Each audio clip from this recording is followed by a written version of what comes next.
Hi friends, ఈరోజు మనం రామ సేతు గురించి మాట్లాడుకుందాం.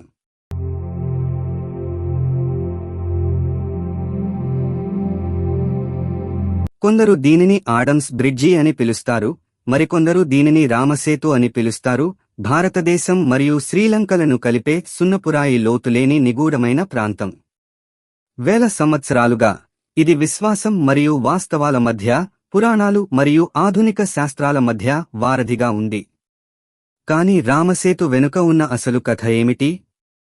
ఇది నిజంగా రాముడి వానర సైన్యం ద్వారా నిర్మించబడిందా, లేదా ఇది సహజ భౌగోళిక నిర్మాణమా? ఈరోజు సైన్స్ మరియు గ్రంథాలు రెండింటినీ పక్కపక్కనే ఉంచి సత్యాన్ని వెలికితీద్దాం. రామాయణం ప్రకారం రాముడి భార్య సీతను రాక్షస రాజు రావణుడు అపహరించి లంకకు తీసుకెళ్లాడు. ఆమెను రక్షించడానికి హనుమంతుడు మరియు నలుడి నేతృత్వంలోని రాముడి సైన్యం ఒక పెద్ద అడ్డంకిని ఎదుర్కొంది, సముద్రం. రాముడు సముద్రదేవుడిని మార్గం కోసం ప్రార్థించాడు. సముద్రం స్పందించినప్పుడు రాముడు విషయాలను తన చేతుల్లోకి తీసుకోవాలని నిర్ణయించుకున్నాడు. వానరులు అపారమైన బలం కలిగిన దైవిక జీవులు. రాముడి పేరు వారిపై వ్రాయబడిన తర్వాత నీటిపై అద్భుతంగా తేలియాడే రాళ్లను ఉంచడం ద్వారా వంతెనను నిర్మించడం ప్రారంభించారు. కేవలం 5 రోజుల్లో వారు రామేశ్వరాన్ని లంకకు అనుసంధానిస్తూ 100 యోజనాలు, దాదాపు 125 కిలోమీటర్లు విస్తరించి ఉన్న వంతెనను పూర్తి చేశారు. లేఖనాలు దీనిని విశ్వాస మార్గంగా వర్ణించాయి. కానీ శతాబ్దాల తరువాత సైన్స్ అడగడం ప్రారంభించింది, ఈ పురాణానికి భౌతిక ప్రపంచంలో నిజమైన పునాది ఉందా? 2002లో నాసా ఉపగ్రహ చిత్రాలు రామసేతును తిరిగి ప్రపంచ దృష్టికి తీసుకువచ్చాయి. ఈ ఫోటోలు భారతదేశంలోని పంబన్ ద్వీపం నుండి శ్రీలంకలోని మన్నార్ ద్వీపం వరకు విస్తరించి ఉన్న ఇసుక దిబ్బలు మరియు సున్నపురాయి లోతులేని ప్రాంతాల గొలుసును చూపించాయి. రామాయణం వంతెనను వర్ణించినది ఇక్కడే.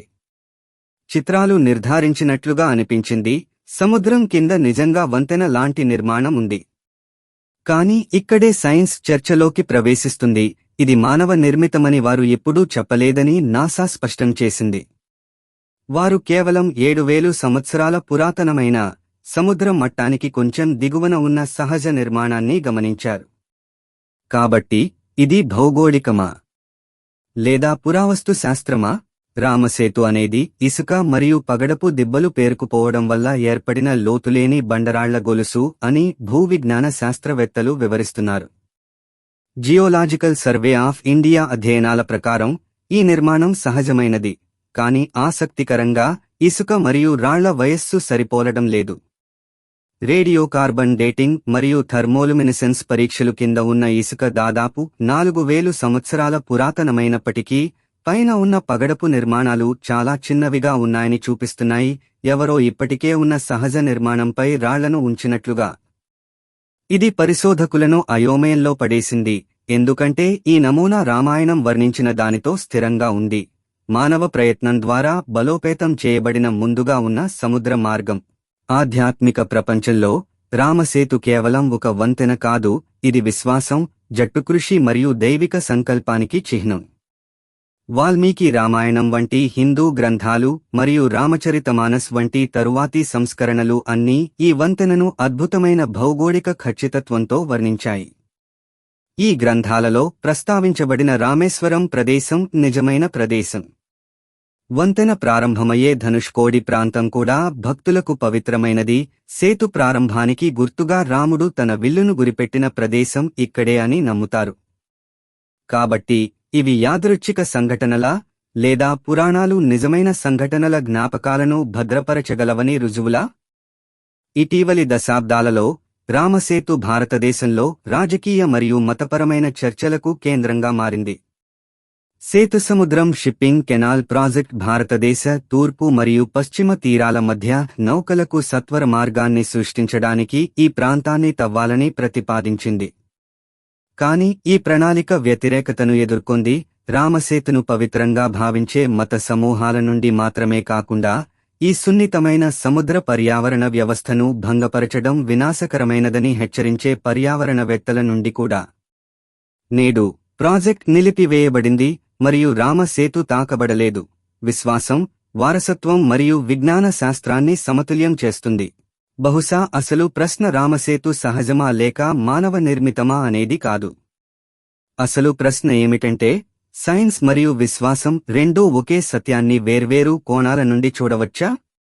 సైన్స్ అది దేనితో తయారు చేయబడిందో మనకు చెబుతుంది, సున్నపురాయి, ఇసుక, పగడాలు. విశ్వాసం, భక్తి మరియు దృఢ సంకల్పం దేనికోసం తయారు చేయబడిందో మనకు లేఖనాలు తెలియజేస్తాయి. మనం రెండింటినీ కలిపినప్పుడు రామసేతు ఒక రహస్యం కంటే ఎక్కువగా మారుతుంది. అది ఒక సందేశంగా మారుతుంది, మానవ నమ్మకం మరియు సహజ అద్భుతం కలిసి ఉండగలవు. రామసేతు కేవలం భూములను మాత్రమే కాకుండా మరిన్నింటినీ కలుపుతూనే ఉంది. ఇది ఆలోచనా ప్రపంచాలను కలుపుతుంది, పురాతన మరియు ఆధునిక ప్రపంచాలను కలుపుతుంది.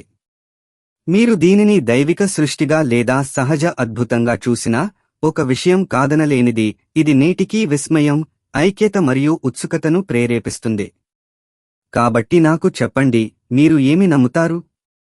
రామసేతు దేవతలు నిర్మించిన వంతెననా లేదా ప్రకృతి నిర్మించిన అద్భుతమా? క్రింద వ్యాఖ్యలలో మాట్లాడుకుందాం. మరియు చరిత్ర, పురాణాలు మరియు రహస్యంలో మరింత లోతైన డైవ్ల కోసం లైక్ చేయడం, షేర్ చేయడం మరియు సబ్స్క్రైబ్ చేయడం మర్చిపోవద్దు. జై శ్రీరామ్.